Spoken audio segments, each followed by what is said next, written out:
Last जो lecture था उसमें हम लोगों ने बात की थी अपने चार्ज के बारे में। आज हम लोग चार्ज की कुछ बेसिक प्रॉपर्टीज हैं उसके बारे में बात कर रहे हैं जिसमें से हमने यहाँ पे 3 प्रॉपर्टीज को लिया है और जिसमें से फर्स्ट प्रॉपर्टी होती है एडिटिविटी ऑफ चार्ज। तो एडिटिविटी ऑफ चार्ज का मतलब है कि किसी सिस्टम, जैसे यहाँ पे देखिए आप, ये हमारे पास में कोई सिस्टम है इस तरीके से, इस सिस्टम में चार्ज है +q और -q +2q ऐसे ऐसे और प्लस का 3q। तो इस सिस्टम के अंदर जो टोटल चार्ज होगा उस टोटल चार्ज को कैसे डिफाइन करेंगे, उस चीज को हम कंसीडर करेंगे इसमें एडिटिविटी में कैसे कंसीडर करेंगे उसको। देखिए net charge on the system is equals to +q -q +2q +3q। That means ये दोनों कैंसिल आउट हो गए और नेट चार्ज जो है वो कितना बन गया आपका 5q। तो इसका जो सम हुआ है, चार्ज का जो सम हुआ है, यहाँ पे चार्ज जो आपस में ऐड हुए हैं पूरे सिस्टम के लिए, उसके अंदर सिंपल अलजेब्रा लगा है। तो additivity of the charge for any system कैसे डिफाइन करेंगे? Charges can be added by simple rules of algebra. That means that means positive charge plus negative charge is equals to 0। अगर किसी system में +q और -q दो ही charge हैं तो उस सिस्टम के ऊपर टोटल चार्ज हो जाएगा 0, क्योंकि उसमें सिंपल अलजेब्रा यूज करेंगे हम। ये आता है एडिटिविटी ऑफ चार्ज के लिए फर्स्ट प्रॉपर्टी। चार्ज की जो बेसिक प्रॉपर्टीज हैं उसकी फर्स्ट प्रॉपर्टी है ये।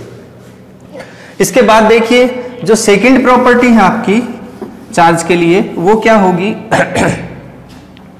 उसमें हम लोग यहाँ पे कंसीडर करेंगे क्वांटिनाइजेशन ऑफ चार्ज।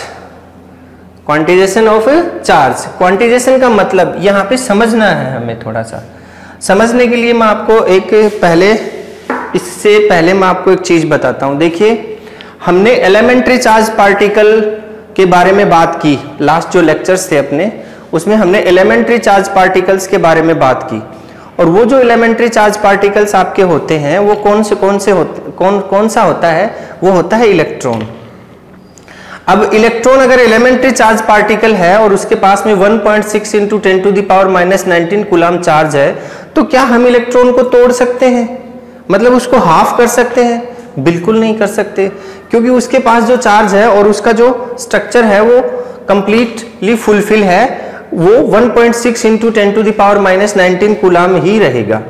अब सुनिए, सपोज कीजिए कि इलेक्ट्रॉन हमने मान लीजिए ये हमारे पास कोई बॉडी है ऐसे, हमने इसको 1 इलेक्ट्रॉन दिया, इसका मतलब हमने इसको -1.6 × 10⁻⁻19 कूलम चार्ज दे दिया।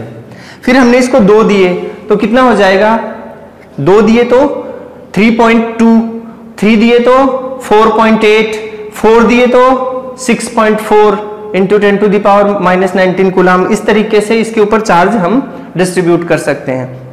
लेकिन अब देखिए, मैं आपसे बोलूं कि मुझे मैं आपको एक बॉडी दूं और मैं आपको बोलूं कि इस बॉडी के ऊपर 2.5 कूलम चार्ज मेरे को डिस्ट्रीब्यूट करना है, कैसे करेंगे आप बताइए जरा? अगर आपने 1.6 दिया तो वो कम रह गया, और अगर आपने 2 इलेक्ट्रॉन डाल दिए तो कितना हो गया? 3.2। दैट मीन्स 2.5 जो है वो इसके ऊपर चार्ज देना इस बॉडी को इम्पॉसिबल है। तो कहने का मतलब ये है कि चार्ज का जो डिस्ट्रीब्यूशन होगा, हम अगर चार्ज किसी को, मतलब किसी दूसरी बॉडी को अगर हम चार्ज देंगे तो वो किस फॉर्म में देंगे हम लोग? वो हमारी जो फॉर्म है वो होगी क्वांटिनाइजेशन ऑफ चार्ज। एक क्वांटिटी में ही हम उसको चार्ज दे सकते हैं और उसी के रिस्पेक्ट में हम यहाँ पे बात करने वाले हैं। वो क्या है देखिए यहाँ पे ध्यान से। अब देखो ध्यान से, इसको मैं समझा रहा हूं मैं आपको। Electric charge on a body is not continuous quantity.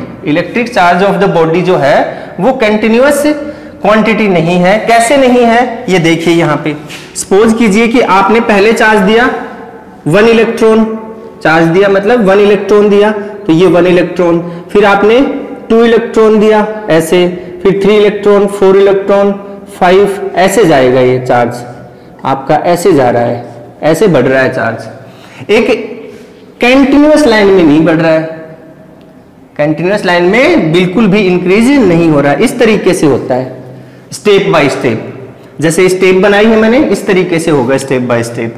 तो इस चीज का मतलब ये निकला, ये वाली जो चीज है ना, इसका मतलब ये निकला, electric charge on a body is not a continuous quantity, continuous quantity नहीं होती है, but it is a integral multiple of charge on one electron, that means Q plus Ni, Q is equals two plus minus Ni।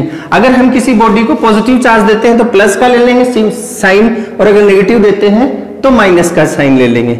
N यहाँ पे क्या है, N यहाँ पे number of electron है, और E क्या है, चार्ज ऑन इलेक्ट्रॉन, इलेक्ट्रॉन के ऊपर जो चार्ज है वो।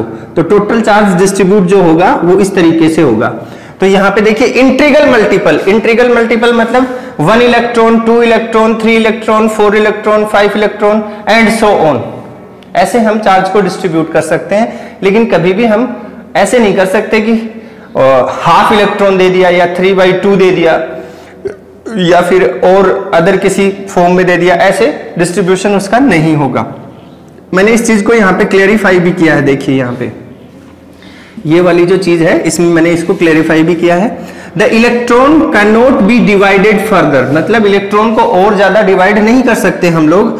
Therefore charge is always integral multiple of electron, that means इसका इंटीग्रल मल्टीपल होगा।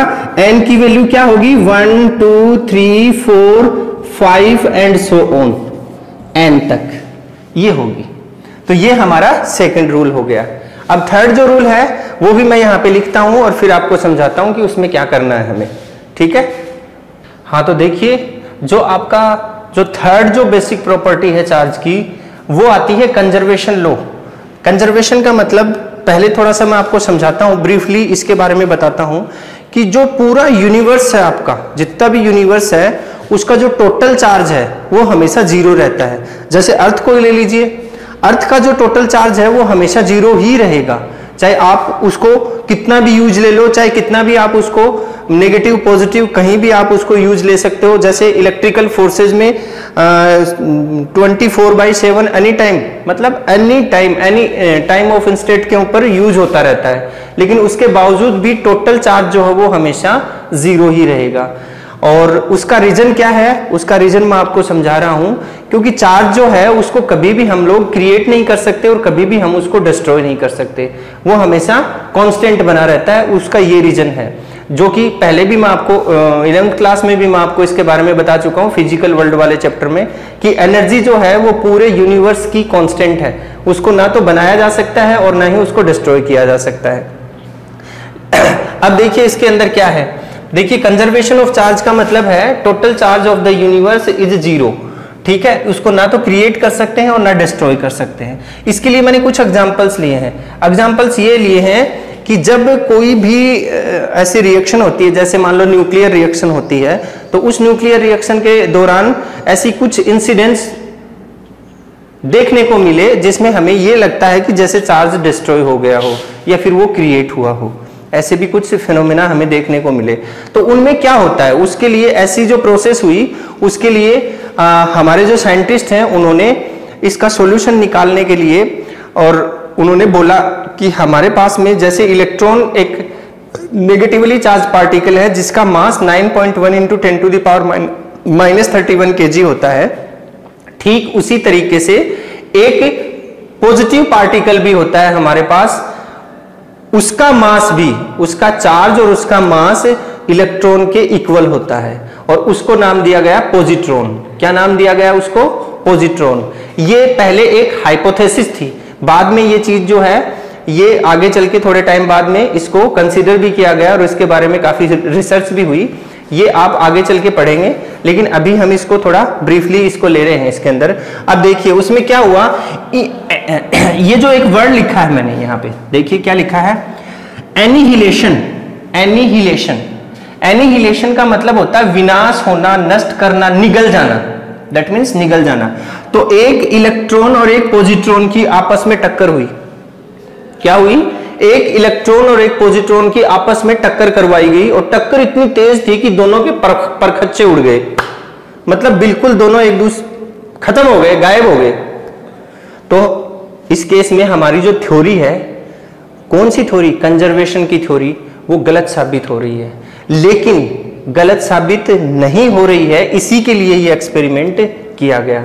एक तरीके से देखें तो वो हमें गलत नजर आ रही है, लेकिन दूसरे तरीके से देखें तो उसका रिजल्ट निकला। रिजल्ट क्या निकला, यहां पे देखिए, the charges in pair can be created और डिस्ट्रॉयड। चार्ज जो है अगर वो पेयर में है, जैसे फोर्स हमेशा पेयर में होते हैं, फोर्स क्या होते हैं, हमेशा पेयर में होते हैं, वैसे ही चार्जेस भी हमेशा क्या होते हैं, चार्जेस भी हमेशा अगर पेयर में होंगे तो उस केस में हम लोग क्या कर सकते हैं, उनको क्रिएट भी कर सकते हैं और उनको डिस्ट्रॉय भी कर सकते हैं। कहने का मतलब यह है कि एक इलेक्ट्रॉन अगर डिस्ट्रॉय हो रहा है तो उसके साथ में एक पॉजिट्रॉन भी डिस्ट्रॉय होगा। तो अगर पूरा यूनिवर्स का चार्ज मान लीजिए 1000 कूलम है और उस 1000 कूलम में से हमने एक इलेक्ट्रॉन निकाल दिया, मान लीजिए नेगेटिव 1000 कूलम है, तो एक इलेक्ट्रॉन हमने अगर वहां से निकाल दिया तो 999 बच गया। कितना बच गया, 999। लेकिन ऐसा नहीं होता। क्यों नहीं होता, क्योंकि जब इलेक्ट्रॉन को डिस्ट्रॉय करेंगे तो उसी के साथ उतने ही मास का एक और पार्टिकल डिस्ट्रॉय होता है, तो उस जिसका चार्ज पॉजिटिव होता है, तो दोनों का नेगेटिव और पॉजिटिव मिला के कितना बनेगा, 0। तो पूरे होल यूनिवर्स का चार्ज कितना का कितना रहा, 0 ही रहा। तो वही इक्वेशन हमने यहाँ पे दिखाई है। मतलब एनिहिलेशन के दौरान जब ये दोनों आपस में एक दूसरे को तेज टक्कर मारते हैं और इनके परखच्चे उड़ जाते हैं, उस केस में इन दोनों से एक एनर्जी निकलती है जिसे हम रेडियो एक्टिव गामा रेज बोलते हैं, जो कि मैंने यहाँ पे दिखाया। तो इन दोनों ने क्या किया, इन दोनों ने अपनी जो एनर्जी है, अपनी जो चार्ज की जो एनर्जी थी, उसको इन दोनों ने वेव में कन्वर्ट कर दिया और वेव मिल गई हमें। तो वो एनर्जी जो है वो डिस्ट्रॉय नहीं हुई। अब देखिए, अगर इसका उल्टा प्रोसेस किया जाए, उल्टा मतलब क्या हम ऐसा भी कर सकते हैं कि इनको डिस्ट्रॉय तो कर दिया हमने, क्या हम इनको क्रिएट भी कर सकते हैं? जी बिल्कुल कर सकते हैं। उसी के रेस्पेक्ट में दोबारा से एक एक्सपेरिमेंट हुआ और उस एक्सपेरिमेंट में एक हैवी मेटल लिया गया, जैसे प्लेटिनम, मैंने प्लेटिनम लिया है, और उस प्लेटिनम के ऊपर गामा रेज को छोड़ा गया। और गामा रेज को जब उस प्लेटिनम के ऊपर छोड़ते हैं तो गामा रेज उसके अंदर अब्जॉर्ब हो जाती हैं। अब्जॉर्ब होने का मतलब, जैसे ही गामा रेज उसके अंदर अब्जॉर्ब होंगी, इसका मतलब क्या है, उसके अंदर प्लेटिनम हैवी मेटल के अंदर एक इलेक्ट्रॉन और एक पॉजिट्रॉन बन जाएंगे वहां पे। ये इक्वेशन यहाँ पे कंसीडर होती है। तो इस चीज से हम समझ सकते हैं कि total charge of the universe जो है वो हमेशा कांस्टेंट है, वो हमेशा फिक्स रहता है, वो कभी भी कम नहीं होता, कभी भी ज्यादा नहीं होता, और वो कितना होता है, 0 होता है। अब देखिए, इसी चीज को मैंने यहाँ पे लिखा भी है कि isolated charge can neither be created और नॉट डिस्ट्रॉय। आइसोलेटेड चार्ज जो है वो कभी भी क्रिएट नहीं कर सकते हम उसको, और नहीं कभी उसको डिस्ट्रॉय कर सकते हैं। हमेशा पेयर में ऐसा पॉसिबल हो सकता है, और पेयर में पॉसिबल होगा तो दोनों मिलके 0 बनाएंगे। It can only be transferred, इसको सिर्फ ट्रांसफर कर सकते हैं। जैसे हम एक यहाँ पे न्यूक्लियर रिएक्शन लेते हैं, देखिए नीचे, ये देखिए हमने यूरेनियम लिया। अब इस यूरेनियम की इक्वेशन को अगर हम ध्यान से देखेंगे तो दोनों साइड में हम बैलेंस करते हैं, हर किसी इक्वेशन को करते हैं। इसको भी देख लीजिए आप, 94U238 is equals to thorium बना और हीलियम। तो थोरियम कितना है यहाँ पे 234, और ये 4 कितना हुआ टोटल, 238, और यहां से 92 है और ये 2 है, तो ये कितना हुआ टोटल 94। तो सेम सिचुएशन क्रिएट हो गई। तो आयंस जो है, जो चार्ज है, वो यहाँ पे बोथ साइड में सिमिलर है। तो ये चीज हमारे पास में देखने को हमें मिलती है। मतलब पेयर में ही हम इसको क्रिएट और डिस्ट्रॉय कर सकते हैं, अदरवाइज ये हमेशा कांस्टेंट रहता है और पूरे यूनिवर्स का चार्ज हमेशा 0 रहता है। अब हम बात करेंगे कूलम्ब्स लॉ की। किसकी बात करेंगे, कूलम्ब्स लॉ की।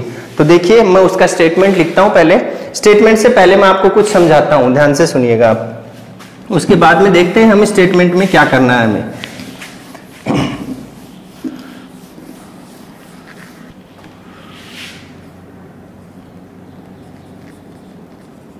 Coulomb's law, Coulomb's law. अब हम बात कर रहे थे कि पूरे यूनिवर्स में अभी तक जो डिस्कवरी हुई है उसके अकॉर्डिंग 2 टाइप के फोर्स अप्लाई होते हैं, और एक जो तीसरा फोर्स है न्यूक्लियर फोर्स, वो सिर्फ एटम के अंदर ही अप्लाई होता है, उसके न्यूक्लियस में। लेकिन जो बाहरी दुनिया है उसके अंदर दो टाइप के फोर्स हमने माने, एक ग्रेविटेशनल फोर्स और एक आपका इलेक्ट्रिकल फोर्स। तो न्यूटन ने जो फॉर्मूला दिया ग्रेविटेशनल फोर्स के लिए, उसके लिए हम लोगों ने यहाँ पे एक मैथमेटिकल एक्सप्रेशन जो न्यूटन के फॉर्मूले से मिला है वो क्या था, वो ये था कि F G is equals to G m1 m2 over R square. ये हमें न्यूटन के फॉर्मूले से न्यूटन के लॉ से हमें ये फॉर्मूला मिला। कैसे मिला ये हमें? न्यूटन ने बताया कि कोई भी बॉडी अगर ग्रेविटेशनल फोर्स अप्लाई करती है तो उसका जो फोर्स है वो उन दोनों बॉडीज के मास के डायरेक्टली प्रोपोर्शनल होता है। जैसे दो बॉडी है m1 और m2, उनका मास है अलग अलग, ए बॉडी और बी बॉडी, ये लीजिए इस तरीके से, ठीक है। और उन्होंने बताया कि इन दोनों बॉडीज के बीच की जो डिस्टेंस होती है, ये चीजें आप 11th क्लास में अच्छे से पढ़ चुके हैं ग्रेविटेशन वाले फॉर्मूले में। तो उन्होंने बताया कि दोनों जो बॉडी है उनके बीच की जो डिस्टेंस है उस डिस्टेंस के इनवर्सली प्रोपोर्शनल होती है उसके स्क्वायर के। तो ये स्टेटमेंट आया, एक ये स्टेटमेंट आया, और दोनों स्टेटमेंट से ये फॉर्मूला निकल के आया m1 m2 over R square. अब यहाँ पे एक कांस्टेंट यूज हुआ जिसे ग्रेविटेशनल कांस्टेंट बोलते हैं, g m1 m2 over R square.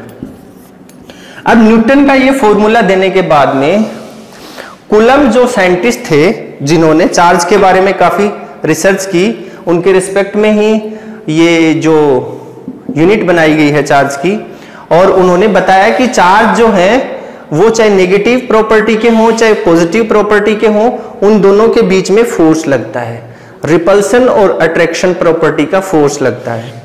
तो उस फोर्स को भी उन्होंने इसी से कॉपी करके एक्सप्लेन करने की कोशिश की। उन्होंने बताया कि जब कोई दो चार्जेस के बीच में फोर्स लगता है तो वो फोर्स डायरेक्टली प्रोपोर्शनल होता है मैग्नीट्यूड ऑफ बोथ चार्जेस, दोनों के डॉट प्रोडक्ट के।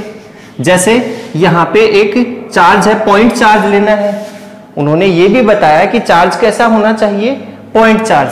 तो यहाँ पे एक Q1 चार्ज लिया और दूसरा लिया यहाँ पे Q2 चार्ज, दो चार्ज ले लिए जिनके बीच की डिस्टेंस r ले ली, r डिस्टेंस है इनके बीच की। ये पॉइंट चार्ज क्या होता है ये भी मैं आपको बताऊंगा। वैसे अभी इसके बारे में बात करते हैं। Q1 and Q2 directly proportional होंगे अप्लाइड इलेक्ट्रोस्टैटिक फोर्स के, और इनवर्सली प्रोपोर्शनल होंगे उनके बीच की डिस्टेंस के स्क्वायर के। तो ये दो स्टेटमेंट यहां निकल के आए आपके पास कूलम्ब्स लॉ से, इसी को उन्होंने कॉपी करके और ये लॉ बनाया था। अब इन दोनों को अगर कंबाइन करते हैं तो आपके पास में नेक्स्ट जो स्टेटमेंट है वो आता है F directly proportional to Q1 Q2 over R square. अब एक कांस्टेंट को यूज लेना पड़ेगा तो उसको हमने C डैश मान लिया, कूलम्ब्स कांस्टेंट, और इसको लिख दिया Q1 Q2 over R square. इस तरीके से हमारे पास में कूलम्ब्स का फॉर्मूला निकल के आया, ठीक है। अब ये कूलम्ब्स का जो फॉर्मूला हमारे पास निकल के आया है, इसका स्टेटमेंट क्या होगा वो मैं आपको बता रहा हूं। इसको कैसे स्टेट करेंगे हम लोग वो चीज मैं आपको यहाँ पे क्लियरिफाई करूंगा। तो सबसे पहले हम बात करेंगे इसके स्टेटमेंट की। तो अभी मैं यहाँ पे राइट कर देता हूँ स्टेटमेंट, फिर हम लोग देखेंगे कि कैसे समझना है। हाँ जी, तो मैं आपको अभी अभी एक स्टेटमेंट निकाल के और यहाँ पे दे रहा हूं, जो कि हमने अभी एक लॉ फॉलो किया था। किस लॉ को? न्यूटन लॉ को, जिसके अकॉर्डिंग हमने कूलम्ब्स लॉ को बनाया यहाँ पे मैथमेटिकली, उसी से हमने एक स्टेटमेंट बनाया यहाँ पे। और वो स्टेटमेंट क्या है वो देखिए, यहाँ से देखिए, the force between two point charges, point charges के दो फोर्सेज हैं, जैसे पॉइंट ए और पॉइंट बी के ऊपर Q1 एंड Q2, ठीक है। Charges placed at distance r, जो कि एक दूसरे से r डिस्टेंस के ऊपर प्लेस्ड है, is F is equals to C dash या C, जो भी आप लेना चाहते हैं, Q1 Q2 upon are square. ये क्या है? ये कूलम्ब्स कांस्टेंट है। Where C is the Coulomb's constant depends on medium. ये मीडियम पे डिपेंड करेगा। क्यों करेगा उसका रीजन बताता हूं मैं आपको। देखो, जो ग्रेविटेशनल फोर्स होता है वो उसके बीच में चाहे कोई कुछ भी आ जाए, मतलब ग्रेविटेशनल फोर्स जो है उसके बीच में कोई भी मीडियम आता है फोर्स के बीच में, तो उसके ऊपर कोई इफेक्ट नहीं पड़ता बिल्कुल भी। लेकिन इस इलेक्ट्रोस्टैटिक फोर्स के अंदर ऐसा पॉसिबल नहीं है, इसके अंदर मीडियम का इफेक्ट पड़ता है। अगर कोई, ये मान लीजिए ये कोई चार्ज बॉडी है, ये कोई दूसरी चार्ज बॉडी है, अगर ये इसको खींच रही है और इन दोनों के बीच में कोई मीडियम है, एयर भी है इन दोनों के बीच में, क्या है, एयर भी एक मीडियम होता है, एयर भी अगर इन दोनों के बीच में है तो इन दोनों के बीच में अप्लाइड फोर्स के ऊपर इफेक्ट पड़ता है। तो ये जो कूलम्ब्स कांस्टेंट है ये उसी मीडियम की बात कर रहा है जो दोनों चार्जेस के बीच में होता है। अब हमने इसको डेराइव किया स्टेटमेंट को अकॉर्डिंग टू स्टेटमेंट, इस तरीके से मैंने आपको बताया कि F जो है वो डायरेक्टली प्रोपोर्शनल होता है प्रोडक्ट ऑफ चार्जेस के, एंड F इनवर्सली प्रोपोर्शनल होता है किसके, जो बीच की डिस्टेंस है उसके स्क्वायर के। दोनों को कंबाइन किया, ये इक्वेशन आई, और फिर यहाँ पे कांस्टेंट लगा दिया तो ये इक्वेशन आ गई। ठीक है, अब नेक्स्ट जो, ये तो आपका कूलम्ब्स लॉ हो गया। अब जो नेक्स्ट चीज जो आती है वो है हमारी इस मीडियम के बारे में, कि ये जो मीडियम है दो चार्जेस के बीच में, इसमें हमें क्या करना पड़ता है। इसके लिए हम क्या करेंगे कि हमारा जो फोर्स है वो हमें पता लगे कि कौन सा मीडियम किसी भी दो पॉइंट चार्जेस के बीच में रखने के बाद में उसके फोर्स पे क्या फर्क पड़ता है और कितना फोर्स अप्लाई होगा, ये डिपेंड करेगा इस मीडियम वाली बात के ऊपर। और इस मीडियम वाली बात के लिए हमारे पास इफेक्ट ऑफ फोर्स जो है उसके लिए हमने एक अलग से फिजिकल क्वांटिटी बनाई है, इजाद की है, जिसको हम बोलते हैं परमिटिविटी।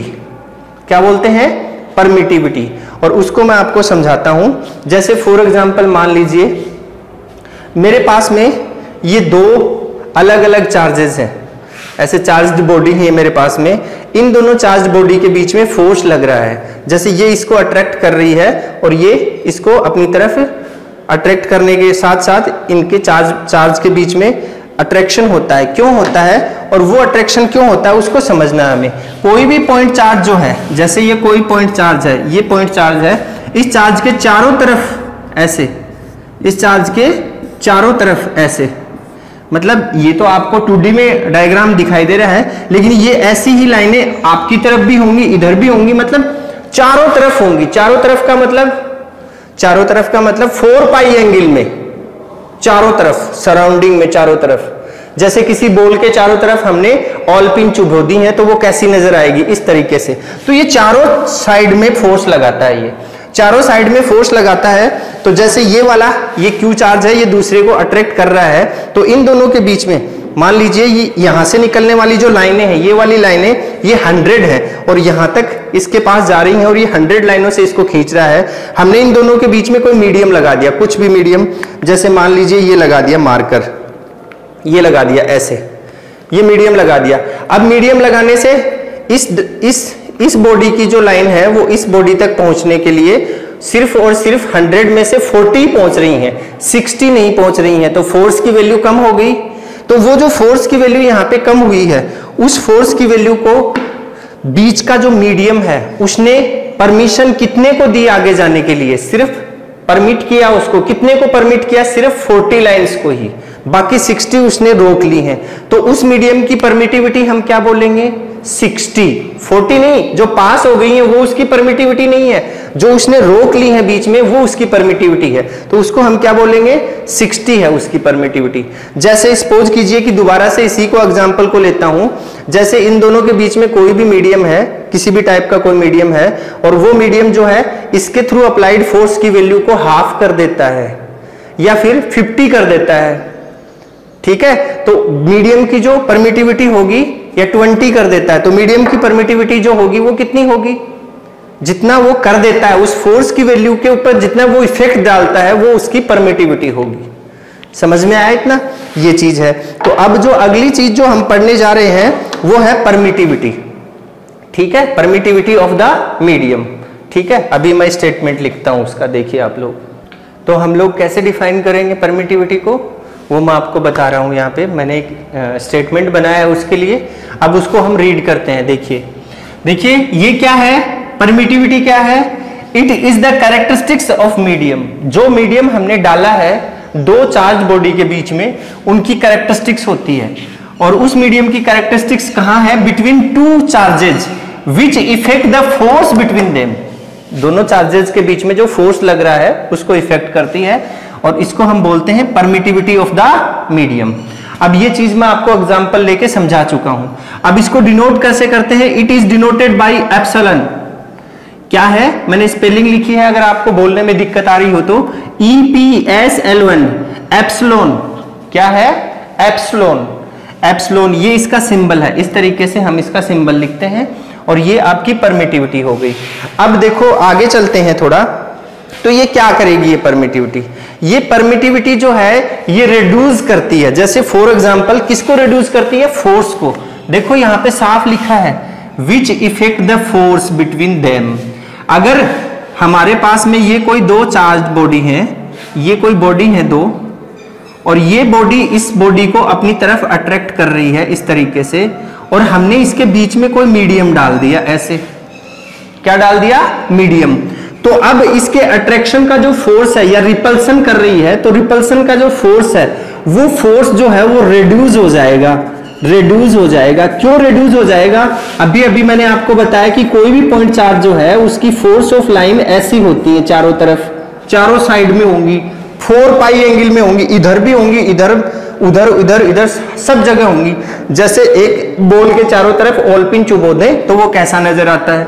तो ये जो फोर्स ऑफ लाइन है ये मीडियम रोक लेता है। जैसे मान लीजिए ये लगा दिया हमने बीच में, अब इसमें से पास होने वाली फील्ड लाइन जो है वो 100 के बजाय 60 पास हो रही है, तो 40 को इसने रोक लिया, तो 40 जो 60 बची वही सिर्फ फोर्स अप्लाई करेंगी, पूरी की पूरी अप्लाई नहीं करेंगी। तो ये रिड्यूस करता है। किसको रिड्यूस करता है? फोर्स को रिड्यूस करता है। अगर अगर एप्सिलॉन की वैल्यू इंक्रीज होगी तो फोर्स की वैल्यू क्या होगी? डिक्रीज। मैं लिख रहा हूं यहां पे, if epsilon is increases then force between charges decreases। कैसा होगा? डिक्रीज हो जाएगा। ये वाली चीज होती है। अब देखिए एक बात और बताता हूं मैं आपको, इसको मेजर करते हैं हम लोग, इस एप्सिलॉन को मेजर करते हैं। तो कैसे मेजर करेंगे? देखो उसके लिए सपोज कीजिए कि मेरे पास में ये एक पॉइंट चार्ज है जिसके चारों तरफ क्या निकल रही है? फोर्स ऑफ लाइंस निकल रही हैं बाहर, और वो फोर्स ऑफ लाइंस क्या होती हैं इसी लेसन में थोड़ी देर बाद हम पढ़ेंगे, ठीक है? तो वो बाहर निकल रही हैं, और यहाँ पे एक और सिंगल चार्ज है, उस सिंगल चार्ज के ऊपर कौन सी फोर्स ऑफ लाइन जाएगी? सारी जाएंगी या कोई एक जाएगी? सिर्फ एक जाएगी। देखिए इस तरीके से बाहर निकली हुई है, एक लाइन ऐसे निकली हुई है, यहाँ पे ये चार्ज है, इसकी तरफ एक ही फोर्स ऑफ लाइन जा रही है जो इसको अपनी तरफ अट्रैक्ट या रिपल्सिव कर रही है, ठीक है? तो अगर हम बात करें तो किसकी बात करें? अगर एप्सिलॉन की वैल्यू अगर हम निकालना चाहें तो देखो एक चार्ज के लिए निकाल रही है, और टोटल कितना है? टोटल चारों तरफ कितना है? 4 पाई। तो एक के लिए निकालेंगे तो कितना हो जाएगा? Epsilon is equals to 1/4 pi, sorry constant की वैल्यू निकाल रहे हैं हम लोग, 4 पाई ऐसे लिख सकते हैं हम लोग, क्योंकि चारों तरफ का एंगल है ना, आप समझिए चारों तरफ का एंगल है, हर डायरेक्शन का, एक्स वाई जेड तीनों का, ठीक है? और आपको पता है अभी अभी ये चीज क्लियर हुई है कि जो फोर्स लगेगा, क्या लगेगा? जो फोर्स लगेगा वो किसका उल्टा होगा? रेसिप्रोकल होगा। किसका? एप्सिलॉन का। तो उसको भी हमने यहां पे ले लिया एप्सिलॉन, ठीक है? तो कांस्टेंट की वैल्यू इस तरीके से हम दिखा देंगे। अगर ये मीडियम के लिए यूज हुआ है तो इसको एम लिख दिया, epsilon M for medium, any medium. ये ऐसे permittivity of medium, permittivity of medium के लिए हमने इसको ऐसे लिख दिया, ठीक है? अब देखो इसकी जो वैल्यू होती है वो हमने अगर अगर हम कैलकुलेट करें तो क्या आएगी? उस वैल्यू से पहले अगर हम इसको फॉर्मूले में डालें, देखो फॉर्मूले में डाल के देखते हैं। फॉर्मूला आपका क्या था? फॉर्मूला था F is equals to C Q1 Q2 over R square. अब इस C की वैल्यू आपके पास में वो आ चुकी है, तो F इज इक्वल्स टू यहां से आ जाएगा 1/4 पाई एप्सिलॉन m और Q1 Q2 over R square. ये फॉर्मूला बना आपका, बना कि नहीं बना? अब देखो एक बात बताता हूं मैं आपको, अब मीडियम तो एयर भी होती है, तो उस मीडियम एयर के लिए, और एयर से जैसे हमारा अर्थ है, अर्थ से जैसे जैसे ऊपर जाएंगे एयर की डेंसिटी घटती जाएगी, फिर काफी ऊपर चले जाएंगे तो क्या हो जाएगा, एयर तो बिल्कुल ही खत्म हो जाएगी। उस केस में हम बोलेंगे कि वहां वैक्यूम है। क्या है? वैक्यूम। तो उसको हम, उस जगह को हम फ्री स्पेस भी बोल सकते हैं। और उस फ्री स्पेस की कंडीशन में अगर हम लोग कोई दो चार्ज बॉडी को लेके जाएं और उनके बीच में चार्ज को मेजर करें तो वो मैक्सिमम होगा। क्यों? क्योंकि उन दोनों के बीच का जो मीडियम है उसकी जो एप्सिलॉन है, उसकी जो परमिटिविटी है वो मिनिमम है। तो परमिटिविटी अगर मिनिमम होगी तो फोर्स भी मैक्सिमम लगेगा। फोर्स क्या लगेगा? मैक्सिमम लगेगा। तो उस मिनिमम परमिटिविटी को हम लोग क्या बोलते हैं? Epsilon note. एप्सिलॉन नोट क्या है? Permittivity, permittivity of free space, free space और एयर, एयर भी ले सकते हैं इसको, एयर, ये वाली चीज हो जाएगी। तो इसकी जो वैल्यू है, इसकी वैल्यू अगर फाइंड आउट की गई तो वो आई थी 8.85 into 10 to the power 12, 8.85 into 10 to the power 12, sorry -12, एक minute, -12 coulomb square per newton per metre square, coulomb square metre per metre, और नहीं sorry newton, sorry per newton और मीटर स्क्वायर, मीटर स्क्वायर, ये इसकी unit आ गई। ठीक है, इस तरीके से हम इसको फाइंड कर सकते हैं। अब ये जो है इसकी कंप्लीट वैल्यू अगर हम निकालें इसके बेस पे, किसके बेस पे? फ्री स्पेस के बेस पे, क्योंकि ये तो फिक्स है। क्या है ये तो फिक्स है, कांस्टेंट है। लेकिन ये जो है एप्सिलॉन एम, ये चेंज हो सकता है, अलग अलग मीडियम का अलग अलग होगा। तो ये तो फिक्स है, ये तो कांस्टेंट है। तो इस कांस्टेंट को अगर यहाँ पे डाल के अगर हम इस कौन से कांस्टेंट की वैल्यू, हम अगर कूलम्स कांस्टेंट की वैल्यू निकालें तो क्या आएगी? C is equals to 1/4 pi epsilon naught is equals to 9 into 10 to the power 9। कितनी आएगी? 9 into 10 to the power 9 newton metre square, newton metre square per coulomb square, per coulomb square. ये value आ जाएगी आपके पास, ऐसे दिखा सकते हैं हम इसको। अब देखो एक बात बताता हूं आपको, बात क्या बताता हूं, ये जो फोर्स होता है कौन सा? ये इलेक्ट्रोस्टैटिक फोर्स, ये जो फोर्स लग रहा है दो चार्जेस के बीच में, कूलम फोर्स, इसकी जो वैल्यू है वो मीडियम की परमिटिविटी एक अलग चीज है, एक बार छोड़ दीजिए। लेकिन अगर उसके अंदर हम लोग और जो फिजिकल क्वांटिटी है, जैसे स्टेट, किसी भी फिजिकल क्वांटिटी की स्टेट कैसे हो सकती है? उसकी शेप और साइज, या फिर टेम्परेचर, उसका कलर, और अदर बहुत सारे इफेक्ट्स हैं, डेंसिटी हो गई। ऐसी अगर इसके अंदर अलग अलग डेंसिटी के मटेरियल अगर हम डालें दोनों के बीच में, या फिर कलर चेंज कर दिया मटेरियल का, या फिर उसको गर्म, एक बार गर्म डाला एक बार ठंडा डाला, हॉट और कोल्ड, या फिर हम लोगों ने उसकी शेप चेंज करके देखी, एक बार सिलेंड्रिकल डाल दिया, एक बार क्यूबिकल शेप में डाल दिया, तो उस चीज का इसके ऊपर कोई इफेक्ट नहीं पड़ता, बिल्कुल भी कोई इफेक्ट नहीं पड़ता है इसका। सिर्फ और सिर्फ अगर इफेक्ट पड़ता है तो वो सिर्फ और सिर्फ परमिटिविटी का पड़ता है। कौन से मीडियम की परमिटिविटी कितनी है, उसका कलर कैसा है, वो गर्म है कि ठंडा है, या फिर उसकी शेप कैसी है, इनसे कोई फर्क नहीं पड़ने वाला। ये चीज हमें बिल्कुल अच्छे से याद रखनी है। ठीक है, ध्यान में रखना इस चीज को। तो ये था हमारा टॉपिक आज का।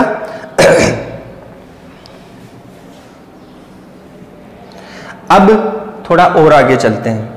आगे चलने से पहले मैं आपको, ज्यादा लंबा लेक्चर हो जाएगा इसलिए इसको यहीं स्टॉप करते हैं आज तो।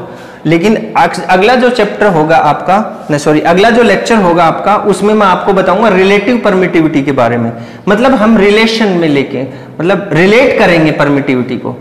तो रिलेट करेंगे तो उस रिलेशन के अकॉर्डिंग परमिटिविटी को लेना ज्यादा इजी रहता है, उसको समझना ज्यादा इजी रहता है, इसलिए हमें रिलेटिव परमिटिविटी निकालने में ज्यादा इजी मतलब कंफर्ट मिलता है और हम लोग उसमें कंफ्यूज नहीं होते हैं और इजीली उसको सोल्व कर पाते हैं। तो इसमें हम लोग क्या करेंगे रिलेटिव परमिटिविटी में, इसमें जैसे दो मैंने आपको बताया कि दो चार्ज बॉडी के बीच में अगर कोई मीडियम डालते हैं और वो उसके फोर्स को 20 गुना कम कर देता है तो उसकी परमिटिविटी कितनी होगी 20, किसकी होगी 20 होगी उस मीडियम की परमिटिविटी।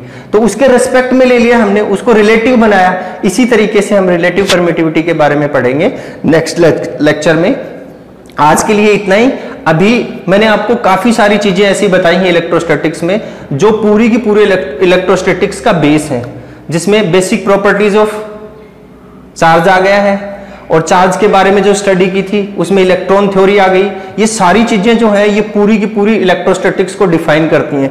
कूलम्ब्स लॉ आ गया, परमिटिविटी आ गई, ये सब चीजें आपको रिवाइज करके एकदम बढ़िया तरीके से टिप्स पे आपको तैयार करनी है, जिससे कि आपको पूरी इलेक्ट्रोस्टैटिक्स बहुत इजी स्मूथली समझ में आएगी। तो आज के लिए इतना ही। Thank you, have a nice day everybody.